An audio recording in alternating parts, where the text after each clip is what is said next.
Welcome to Chillin' 101. We hope this video helps. You begin now. Save any open files and keep the laptop on AC power.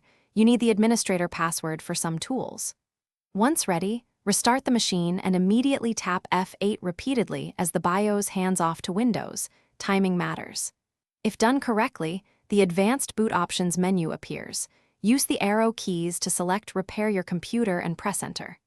This launches the Windows recovery environment, which gives you access to repair tools without loading the full OS. Once in the recovery environment, pick your language and keyboard layout, then log on with an administrator account. This unlocks all options. Next, decide. Run Startup Repair first for boot failures because it scans and repairs common boot issues automatically. If you need to revert recent changes, choose System Restore.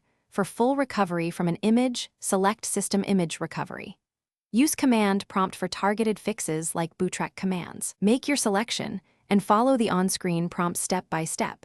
Complete the repair by running the selected tool and following its prompts. When it finishes, restart and confirm Windows boots normally. If the first tool doesn't resolve the issue, go back and try an alternate option, for example, System Restore if Startup Repair fails, or System Image Recovery if you have a current image. If you can't trigger F8, make sure you tap it early. Try a PS/2 or different USB keyboard, or boot from a Windows 7 repair disk, or USB, to access the same recovery environment. Thanks for watching. Consider subscribing if we helped you.